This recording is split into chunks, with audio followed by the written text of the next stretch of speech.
Welcome, welcome, my fabulous fempreneurs. I have a wonderful and beautiful interview coming up for you today. I am here with Roswitha Herman, and she is going to talk to us about the healing processes. We've talked about money in various ways this month, and now we really need to take a moment, take a breath, and think about what holds us back.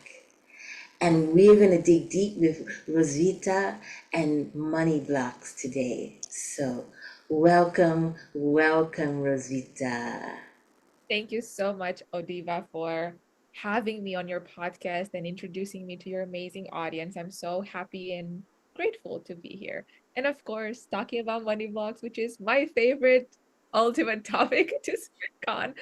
So, yeah, let's get started. Yes. Begin. And I cannot talk about this enough. I love it.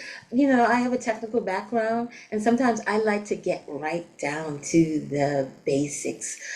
And I noticed that even myself, I've done workshops with people about their money blocks, and I came across a lot of denial.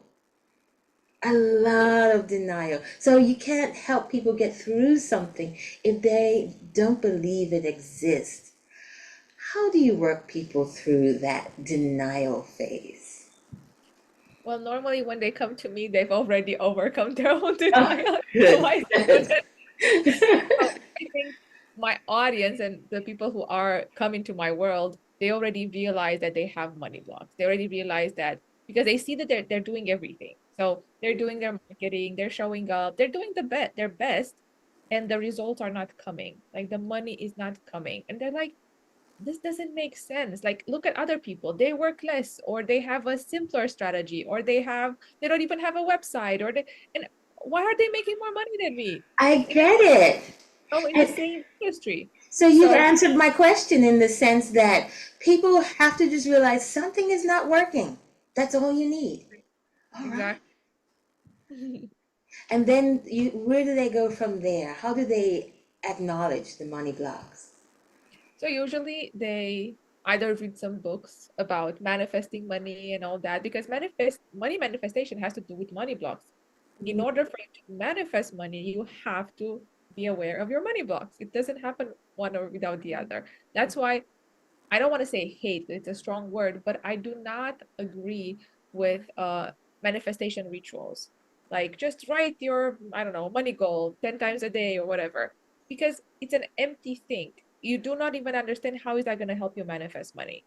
Like that's not how manifestation actually works. Manifestation is about you believing in what you desire. But in order for you to fully believe in what you desire and to let go of the timeline and to just do inspired action, you're gonna have to observe your fears. Like, why am I not believing? Why is it hard for me to believe I'm gonna hit this money goal this month? Because if you Thank ask you. anybody, like if I ask, what's your money goal? Like, how much money do you want to make this month or next month? They tell me a number, and I'm like, okay, why?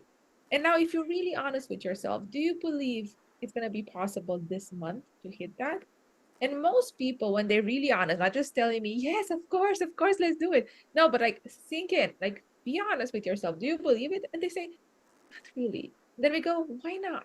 They're like, well, it's too soon, or it's not enough time, or I'm not doing enough, or I don't have a big audience, or I don't have enough email subscribers, or I don't have enough likes on my posts, or uh, so many reasons why people tell me I cannot do it, like not this month, like maybe in 3 months, but not this month. And then I'm like, but why do you desire it this month then? Like, can you see you desire something, but you don't believe it's going to happen when you desire it to happen? So, of course, it cannot happen because Right. like this way. So Yeah, then it's cross. those there's reasons why people say it cannot happen now. Then we analyze those reasons. Are those reasons true? For example, let's say the reasons is I don't have a big audience or a bigger enough audience in order to buy from me in order to hit my goal. And I'm like, okay, is it true? Do you have a small audience? Yes. But can other people with small audience still make that money? Let's find some evidence. Is it possible? Like, is it possible? And usually it is possible. It's possible at any. audience level. Like you can have 500 people following you or 5,000 people following you and making the same amount of money. But then it's about another another reason. Oh, it's not the audience, it's they're not engaged, or they're not my ideal audience, or my ideal clients are not in my audience. And I'm like, okay, now we go deeper. Why aren't they? How do you know they're not? Have you spoken to every single person that follows you? And they're like, no, of course not. I'm like, what? On what do you base your opinion on? Like that they're not people in your audience to buy from you. So we really kind of go deep into every single objection, every single fear, every single thing that stops them from hitting their goal. And some objections are just on the mindset level. So Yeah. it's just a different perspective. And then like, oh my God, you're right. That's how easy. And then they go about their day and they manifest the money. But most of them are deeper than that. So if I may, on what levels do we hold money blocks? If that's okay with you, I want to speak like on how many levels do we hold Yeah, money? yeah. And let me interject here because what you said gave me so much relief to hear when you talked about people saying, yes, yes, yes, I believe it, but they're not truly believing it. So I feel like there can be a lot of guilt and shame involved around this whole manifestation because the person is doing the vision board, they're doing the journaling, they're doing all the activities, but the beliefs have not changed. And so they feel like, oh, something is wrong with me. And there's a lot, I can imagine there's a lot of guilt and shame for people who are true believers in manifestation, but it's not happening for them. So I just want to address that, to release that, and now look at the levels of the money blocks that they have. So, yes, please explain more. Just even to kind of add to your thing, I was one of those people who had so much shame and guilt because I was comparing myself to other people who are manifesting so easy, like manifesting everything. And why is it happening to me? Like, what's wrong with me? And then as I studied and life showed me the answers, because whenever we look for something, we receive it. So Hmm. that's how I actually realized that money blocks are stored on so many levels. So we have the first that everybody, let's say most people in the coaching industry, online service industry knows about is the mindset because everybody works on their mindset. And that's the first level. So we need a change in perspective. So each time we have a fear or a limiting thought, if we have a coach or someone next to us who can give us a different perspective over that subject, instantly we can switch our mindset. Instantly. It's like, oh my God, I had no idea. You're right. Okay, I'm gonna go into it. But that's the first level. And usually if you want to change your belief on the mindset level, you just need someone to give you different perspective consistently. And if you have a coach, that would help you a lot because that coach's job is just this, mainly is this, to shift your perspective over whatever fears, Mm. limitations you have, may it be about money or business or success or whatever it is. That's in like a very basic form, that's the job of the coach, to shift your perspective and give you a different one and Different help. perspective consistently. Write that down. Give you a different perspective consistently. Okay. Each time you wobble, each time you're like, I forgot. Oh, okay, I hear you. But then, let's say on a mindset level, let's say you believe you deserve money. Like you believe, like you truly believe, yes, based on how much I'm working, on who I am, my expertise, my kindness, my everything, I deserve to make the money that I want. And I truly believe that. But it's not happening. Now we're going a deeper level into our body. So our body, like I say, it's the nervous system and the subconscious mind. So your body might not feel safe to receive large amounts of money. That's because maybe because you notice other people and when they receive large amounts of money, something bad happened to them.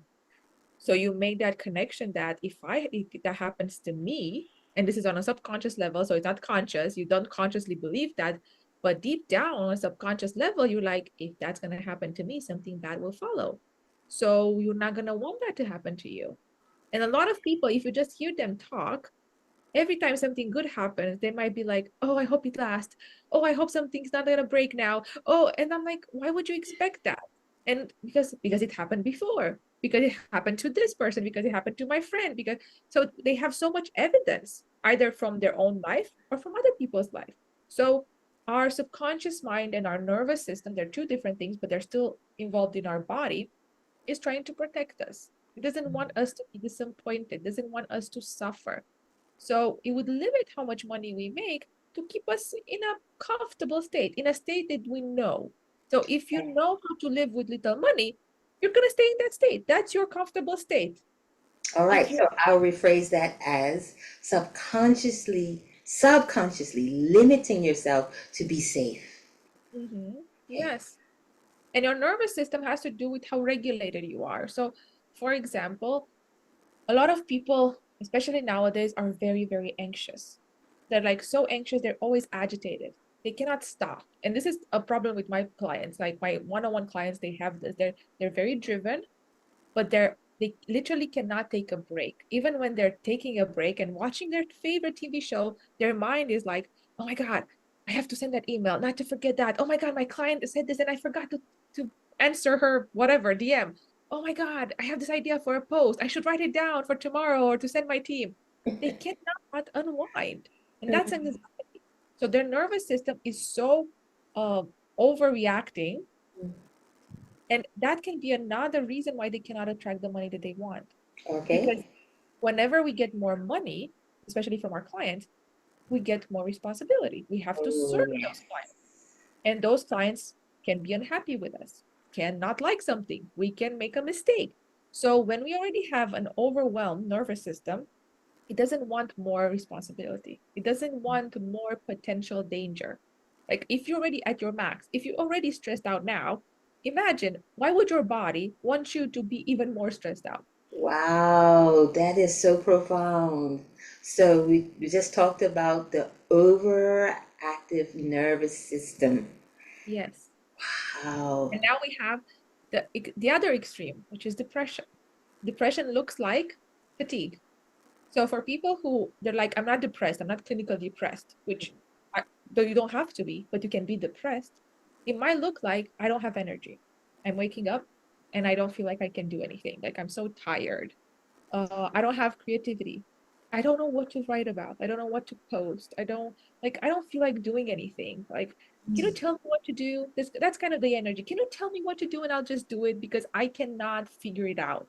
And it's not because they're stupid, it's not because they're not capable, it's literally because they don't have energy. The vital energy in their nervous system, they don't have like their energy grid is so small that they cannot allow creativity to come, ideas to flourish. Because we all, if we have a big energy grid, then we can get signals, ideas, because we have a higher frequency. So we vibrate just like the radio waves on a different frequency. On that frequency, we get so much information from potential clients, from ideas, what I could serve them, how I could serve them, what should I do, where should I go? But when you're on a very low frequency, you're tired, you don't like you also gonna be more afraid, you're gonna be more anxious, like not anxious, but Okay. like doubtful. I don't believe it's gonna happen for me. Like I Okay. cannot even do this. How can I do more? Like all these things, you're gonna be a match to a lot of fears, a lot of doubts, a lot of uh limitations, and you're not Okay. gonna feel good. So I would So call that a lower level vibration, and that can include depression and fatigue and just life and being life. sickness, and also sickness, when you're like constantly you have digestive issues, you're constantly having a cold, like there's always something going on. Like Mm, for people who there's always something going on, I always know, oh, your nervous system is dysregulated on the door on this side, on the lower end of the spectrum, because we have two, the high anxiety, which are always like doing, and you need to kind of calm them down, and they're the other that they cannot do anything. Like they don't have energy to do anything, literally. So this is where we hold our blocks. Our heart blocks is our nervous system. So we regulate our body to just feel good, to allow, because maybe it happened to you when you felt like you don't have the space for more things to come. Like in case you're getting too disappointed. It's like I cannot deal with more bad stuff right now. Like mm, I cannot. Like I'm at my like no. stop. I need the world to stop because there's so much going on and I cannot take more. Usually when we're tired, that we reach that stage and like, just shut up. Let me rest. Let me go to sleep. Let me go take a Okay. bath, because I'm at my max. So this is Right. what happens in a lot of people's bodies on a daily basis. Okay. I can, as you spoke about that, I thought about it and I was like, okay, this sounds like a perfect example of when we were in lockdown and your office is at home and you get overwhelmed because they're putting extra work on you and then someone knocks on the door or the kids are running by and they have their needs and they're like, come to feel my needs right now. And it's like, wait a minute, I didn't even get a moment to breathe. So that's where that shut up and shut down comes in. Yeah, Yes. I Yes, got that's a great example. That's a great example. So we have, as I said, mindset you. blocks. We have the subconscious blocks, which are all our traumas or all the necessarily traumas, but behaviors that we've noticed until we were 6 or 7 years old. Everything you listened to, you saw, you heard, it's embedded in your psyche. And that's how you're programmed. You're literally being programmed how to live your life. But if those programs are limiting you, then you're not going to be aware until maybe you're 20 and you're like, why do I think that way? And why do other people think differently? Why is it easy for them to think differently? And it's not for me. Like, and then you start, studying and getting coaching and all that. So mindset, subconscious mind, nervous system. Then we have DNA. So this is a deeper level Mm. because in our DNA, most of the information coded in our DNA is an emotional one.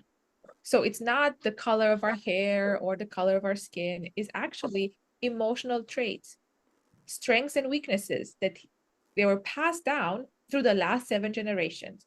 So they mingle or ancestors from the last 7 generations and they create us. I'm looking shocked right now because it's so interesting that you just brought that up. And I was just watching something on social media the other day, and the example was they had rats in a cage. And let me just explain first for everybody because I've been watching nature shows recently. They are one of the most intelligent creatures Mhm. around. That's why they survive so much. And they were shocking them so that they would never leave the cage. The door was open, but when they went to the door, they get shocked. And then these rats had babies, and they put the babies in a separate cage, and those babies would never try to leave because it got programmed into them. And I was thinking about this morning. I was like, well, maybe that's just animal instinct. Maybe it doesn't apply so much to humans. But what you're saying now is that the bad things or good or whatever that got programmed into the way our ancestors, parents Yeah, behave we gets want to survive. on, So our ancestors wanted to survive, so they had to pass down to the passed next down. Mhm. generation the things like, of course, it doesn't happen consciously. It's not like I desire my DNA to be passed. Like it just the nature, the beautiful nature is Mm. selecting which are the most important genes to be passed down in order for us to survive, in order for our family to survive the next cycle. And sometimes that can be confidence, and you can see that certain people are just born with confidence. They're just confident. It's not about how they were raised, it's not about the school they went to. They're just naturally confident from a very young age. And there are other people who are not, who will never be confident. Like they cannot speak in front of people. They have to work very, very hard to build that confidence They need because me. they don't have that in their DNA. Yeah. Like you didn't inherit that. So you're gonna have to work harder. You're gonna have to work more. The same with certain fears. There are certain people who are afraid of being betrayed because maybe in your ancestry somebody was betrayed very badly. Mm. So it was passed down to beware, never trust other people because people will betray you. Mm. So if you find yourself constantly being untrustworthy and you don't know why, because maybe at home your parents weren't like that, maybe your neighbors weren't like that, but in you, it's not safe to trust other people or to trust other women or trust men, depending on the trauma that was passed down. And then if we look at your DNA, like if we study your emotional genes, we're like, oh, that's where it's coming from. Because I can see, like when I tap into somebody's to help them, I can see when it started, with whom it started, like what was the person in your DNA, like in your ancestry that had this trauma, what happened exactly that it was this trauma created, and then I try to heal that memory, because in the end it's a memory in an energetic space. It's a memory that was just passed down. So I cannot change anybody's DNA. I can just activate or deactivate certain genes. So not like I just that gene of, let's say, a fear can be deactivated, and I can ask for that gene, if it exists in other people in your family, to be deactivated as well. Because Wow. you, for example, if you have siblings, not all of you will have the same gene. Like maybe just you out of all the others. So if there are other people who have it, I would say, hey, deactivate it from others too, so they don't have to carry this fear for the next generation in your family. So it's very, very, very fascinating. It's very fascinating, especially that some of my clients who are more, let's say, psychic, or they're more open, or they've worked more on this aspect, they can see things too when I lead them. So it's not just me who sees things, they can see it or they can feel it. So when I say something that I see, they're like, oh my God, I've seen it before you said it. I'm like, that's so nice, because we're co-creating this image in the energetic space. And it's not just me, like you truly believe it because you've seen it before I told you what I'm seeing. So it's fascinating. So that's why the DNA work is so, so important, especially for people who have done a lot of work on themselves. Because Okay. I was one of those. I've done my mindset, my trauma work, and it's still, I had certain fears. I was like, doesn't make sense. If I worked on this fear, why is it still here? Like it should be gone by now. And it's still here because it's not released from other levels. The DNA level is one of them. Another deeper level is the soul level. So I believe that whenever we come into this world, I do believe in past lives. I do believe in different parallel realities. I don't know how to explain it, but I do believe they exist. Okay. So whenever we come in this life, we kind of come to experience something. We don't know how that's gonna feel like.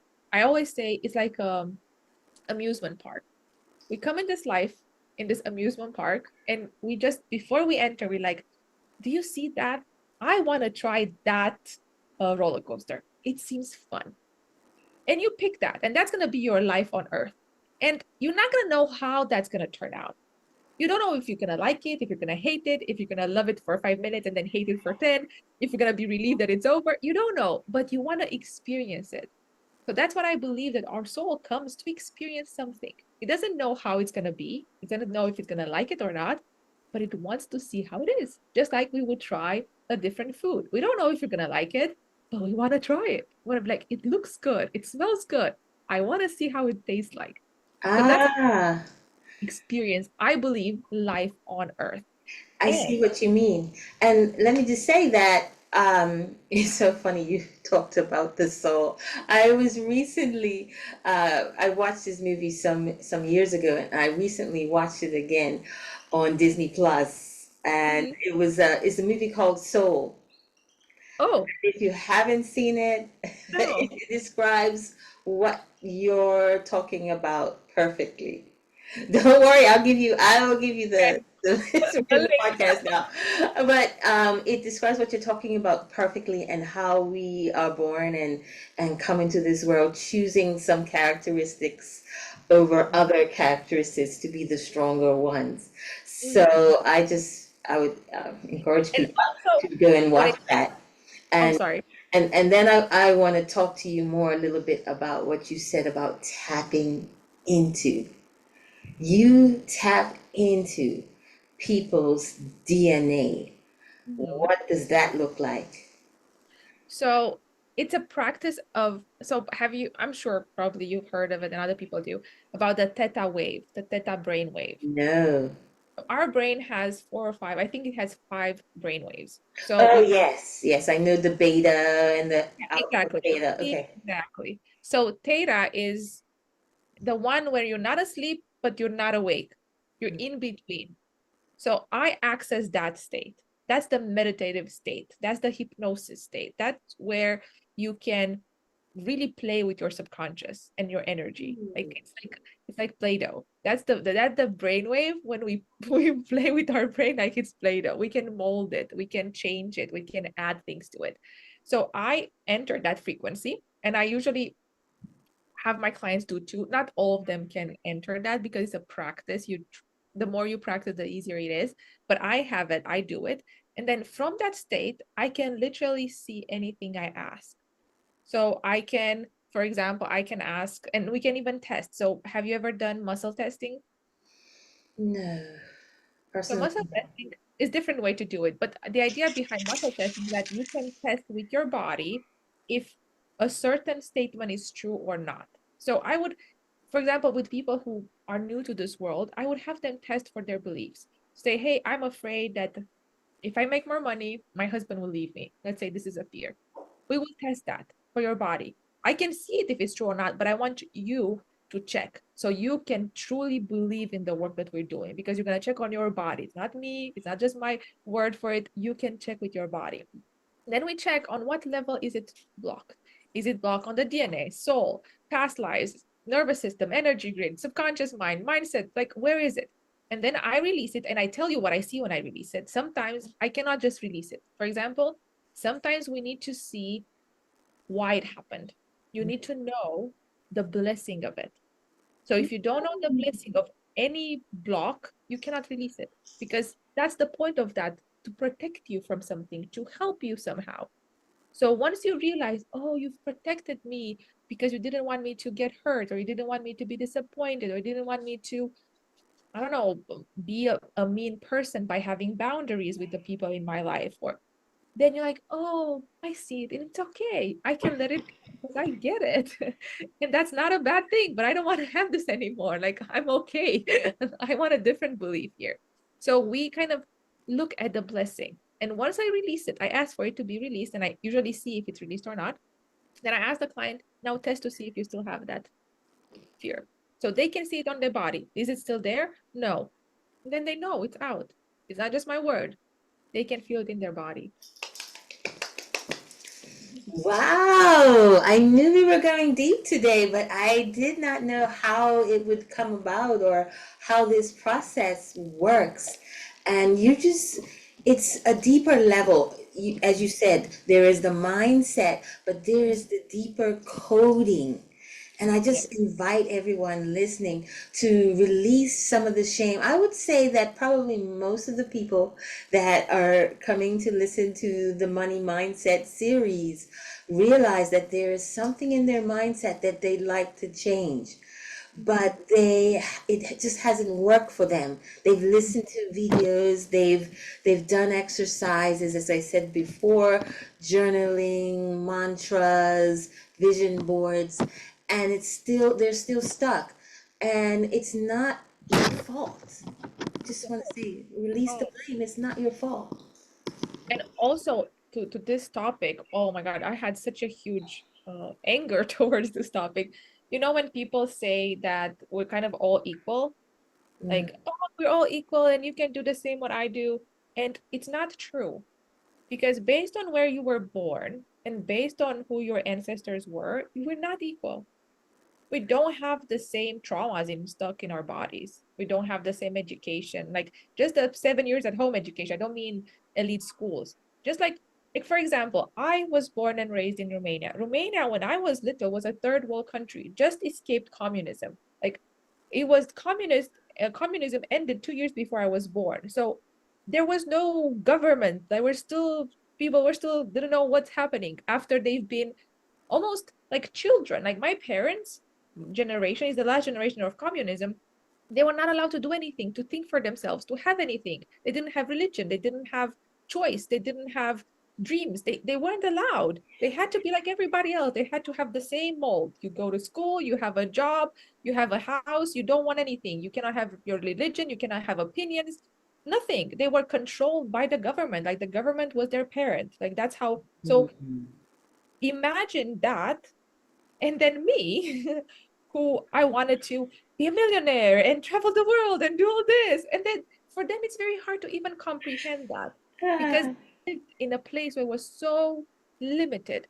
Mm, So whenever I would try to accomplish my big goals and I would compare myself with people my age from United States, for example, which had very different freedoms in from their parents, their grandparents, and I couldn't get the same results as they did. And I'm like, I'm smart and I'm hardworking. Why isn't it happening for me? And that was because I had more trauma to sift through. I had more trauma to let go of that came from my parents, that came from my family's limitations, that came from my country's limitations. It matters so much where you're born and the country you're born into. Because if I wouldn't have moved to US when I was 19, that was the first time I came to the US, I would not have changed my life. Because the moment I arrived, I could see a different world, people that think completely different. And I don't mean just the super wealthy people. I didn't meet all the wealthy people when I arrived. I just met normal people.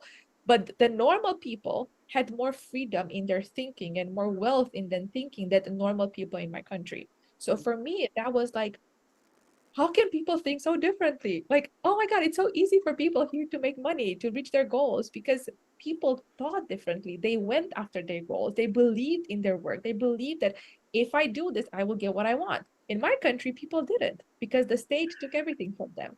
They could be very hardworking and very nice, and then the state would be like, nope, go back. You're not allowed to.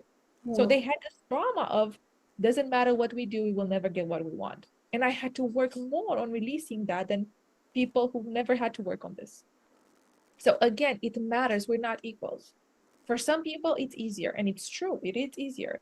For some people, it's harder. So we all have to have a lot of compassion towards ourselves. If for you it's harder, that's just because you have more trauma to release. You have more blocks than other people, and it's not fair, but it's not your fault.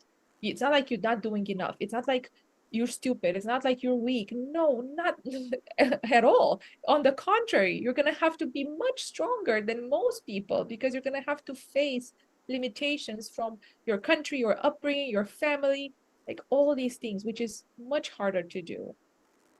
oh, that's wonderful. I just want to take a moment and ask everyone to take a deep breath into that wisdom that you just spelled out for us. Because I think just knowing the struggles that you have, ancestry and generations and the culture that you're living in, taking a moment to see that and compare. Now, I fortunately was I was born loving to travel, and I was born loving culture. And so I've been to so many parts of the world. And the beauty of that is I was able to see not only the tourist part. Actually, I didn't see much of the tourist part because I lived and worked there. I got to see the real part, the paying the bills, the politics, the economic struggles, and sometimes the economic benefits in Mhm. comparison to here in the United States. And I noticed that one of the beautiful things for me was to be able to tell my mind, you know what? I don't have to stay here and Mhm. struggle or have this mindset that I'm trapped, because a lot of people, um, there are people even here that have never left this Mhm. state or this city. And so their mindset is kind of smaller, and not only that, limited. That's Mhm. that's the word that I want to say. It's not small, but it's limited in what they are able to do and what they believe they can do.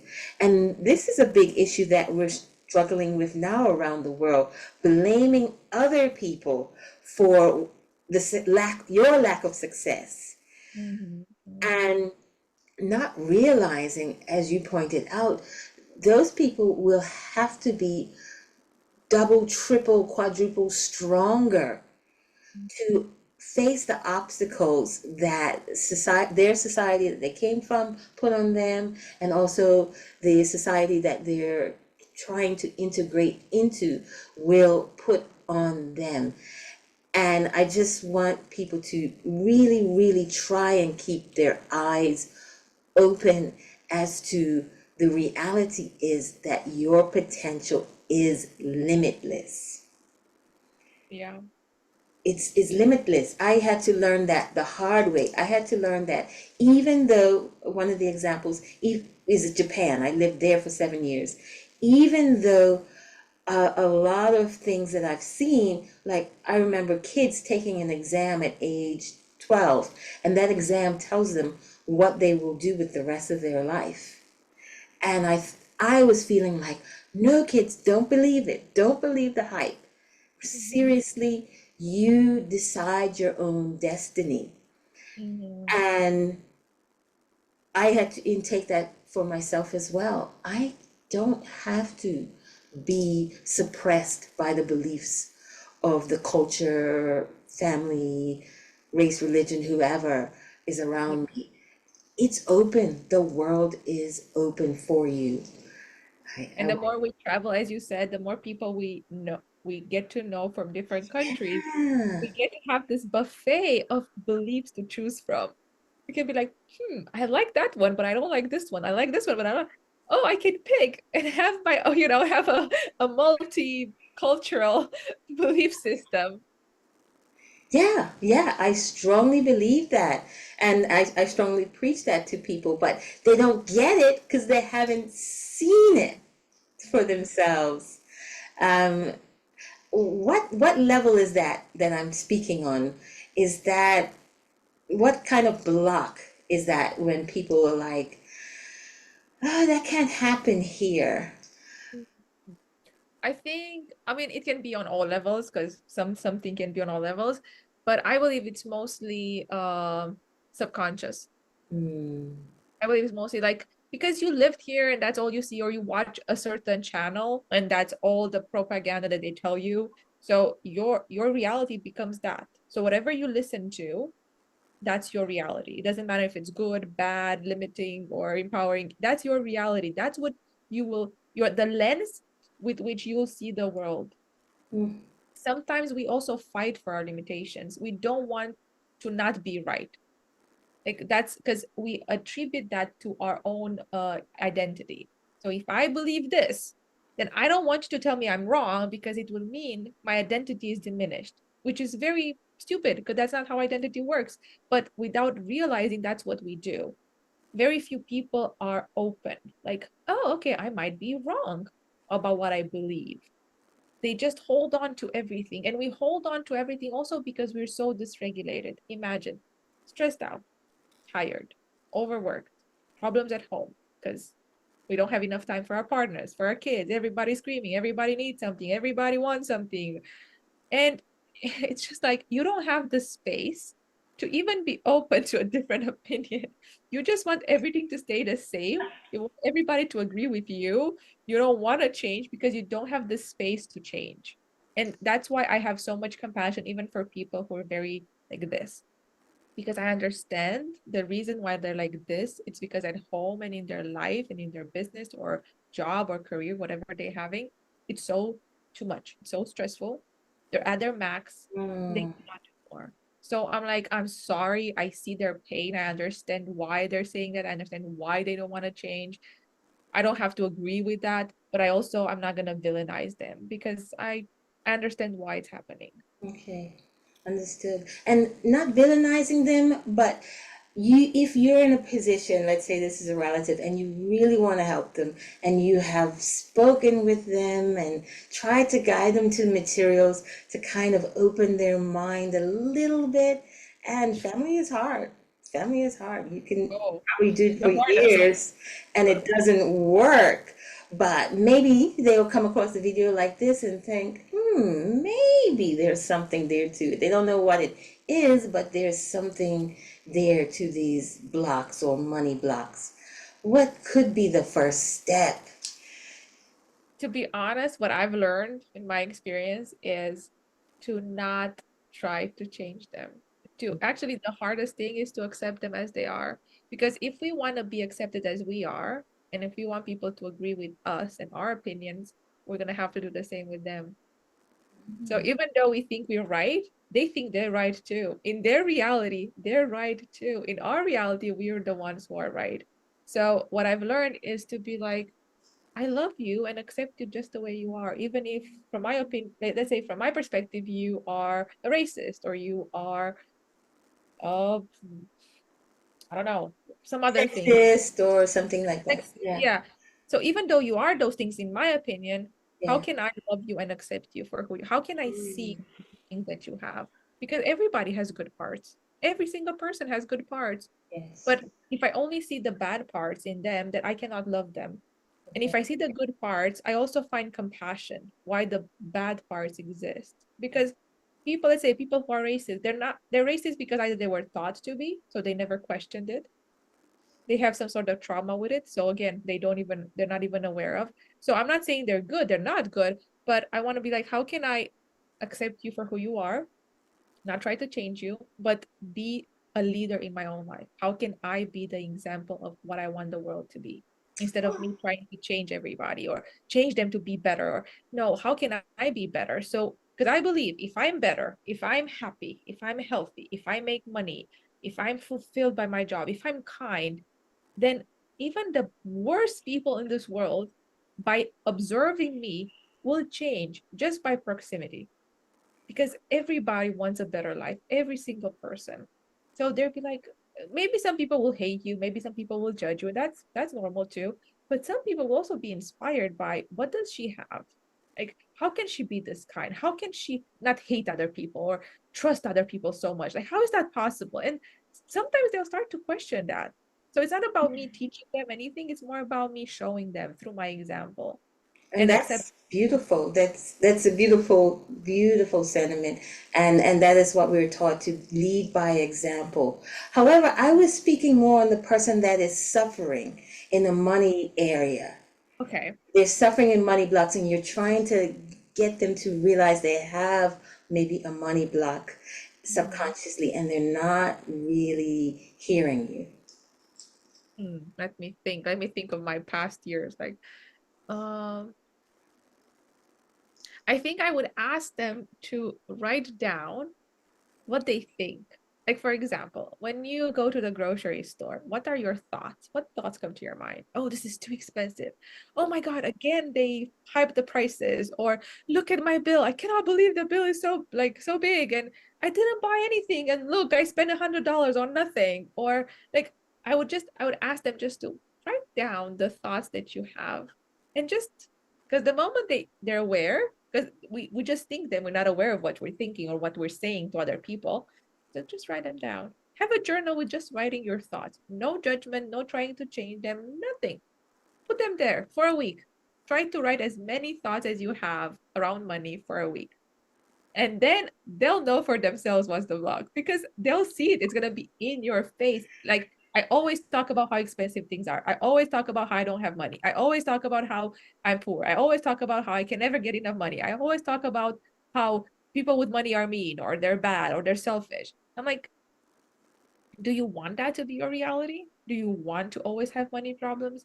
Because if that's what you say 100 times per week, imagine what are you creating? Oh, wow. Brilliant. Brilliant. Yes, yes, yes. That is the start. And that is something that we can do for ourselves. No judgment, just writing down the first thought that comes to your mind when you pay the bill or go Mhm. out to a nice restaurant or something. What is the first thing that you say and what comes out of your mouth? Don't control it. Let it come out, write it, and record it. And Beautiful. a deeper level of this would be, what is the feeling that's accompanied by that thought? Ah, yes. How do you feel when you think that? Do you feel scared? Do you feel angry? Do you feel frustrated? Do you feel Mm, doubtful? Do you feel judgmental? How do you feel? Happy, excited? Like, how do you feel when you have those thoughts? mm. Because that will make sense why maybe you're always anxious, or why maybe you're always depressed, or why maybe you never have enough energy, or why maybe, I don't know, you're always angry with people. It's snapping out at people. Like, that's another clue of what's going on. Yes. Well, I think we've covered some good ground here and really set people on the pathway to healing, because that's the whole goal. Can I also say one thing? Yeah. As we have many layers with money blocks, what I've noticed, and I believe, for example, if you want to reach 10K months or 100K a year, I don't believe you have to release all your blocks from all your levels. For Mm, this level to hit to for you to reach from 0 to 10K months, if you do money mindset, money trauma, and energetics, just 3 levels, you will be able to hit it. Once you hit 10K months and now you want to do 20, 30, 50, 100K months, then it would be time, if you see that it's not possible for you, so you've been stuck at 10K months and anything that you do, it's not like you cannot make more, then I would say for you, you need to go deeper. See all your fears that you still have on what other levels they exist. But I don't want people to get from this like, oh my God, I have blocks on all levels. I will never figure them out. I will never make money. Like, no. If Right. you do your money mindset, if you do your money trauma and you work with your body to release your money trauma, and if you do some money energetics, you're gonna be good. Like you can reach 10K months without a problem.